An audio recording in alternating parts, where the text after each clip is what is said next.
Let's unpack some of those vocabulary words that you're mentioning, and you've done some of that. But what are some of those buzzwords that moms should refrain from using, and maybe get rid of them out of their lexicon when it comes to dealing with your son? Well, I mean, just as we would say, no father should use any kind of vocabulary that suggests that he hates his daughter, right? I mean, is there any vocabulary word that a dad may be using that would suggest that that daughter's going to hear that you really hate me?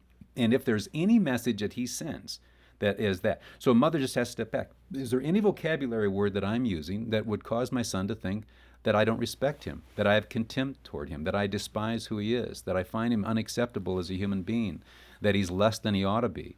Yeah. And those are the words that we need to refrain from. But I still give a lot of grace to a mother who blows it just as long as she comes back and said, look, I wasn't trying to dishonor your heart. You're creating the image of God, and I believe in you, son, and that's why I'm so upset. I sometimes don't think you believe in yourself as much as I believe in you. See, that's the way you rebound. Countless moms will contact Focus on the Family here. I mean, we get this a lot. And they're saying basically, listen, my son needs to earn my respect. Mm-hmm. Describe that environment, and is what she's saying accurate, or is that something you give? You don't earn it. It's something that your son deserves from you, even if they're behaving inappropriately. This is a cultural teaching that respect must be earned, respect must be deserved. And if they have not earned it, they don't deserve it, and I'm not going to give it. And I always say that's understandable. We all feel that. It would be better to say, we earn the respect in some ways on the behavior. If we're doing well, we're honored. We get honor for things that we do. So there's a performance component to it that all of us would agree with. However, let's just think for a moment. So now your son hasn't earned it, he doesn't deserve it. What's the logic of this? Where are you going to go with this? So now you're going to say he deserves your disrespect. He deserves your contempt.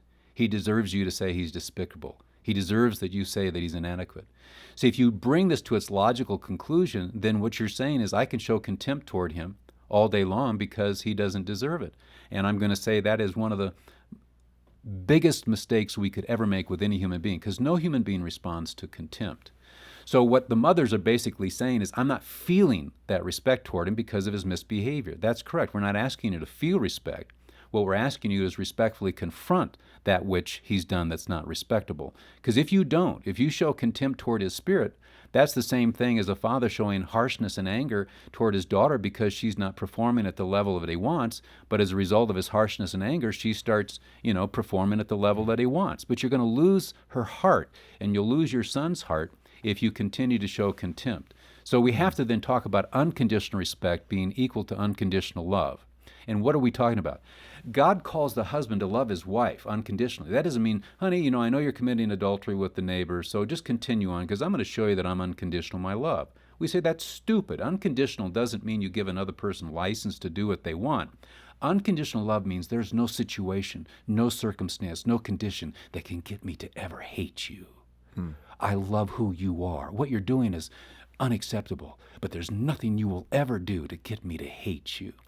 Unconditional respect is an oxymoron. We all understand unconditional love, but it's a contradiction of terms when you say unconditional respect. But unconditional respect means you say to your husband, you say to any human being, this doesn't mean it's easy, it just means this is true. There's nothing you can do. There's no condition. There's no situation. There is no circumstance that can get me to show you contempt for who you are as a human being. Why? Because this is who I am as a person. This isn't about who you fail to be as a person. I'm going to be a loving soul whether you're lovable or not. I'm going to be a respectful human being as a mother. I'm going to be a woman of dignity who communicates respectfully even though what you have done is not respectable.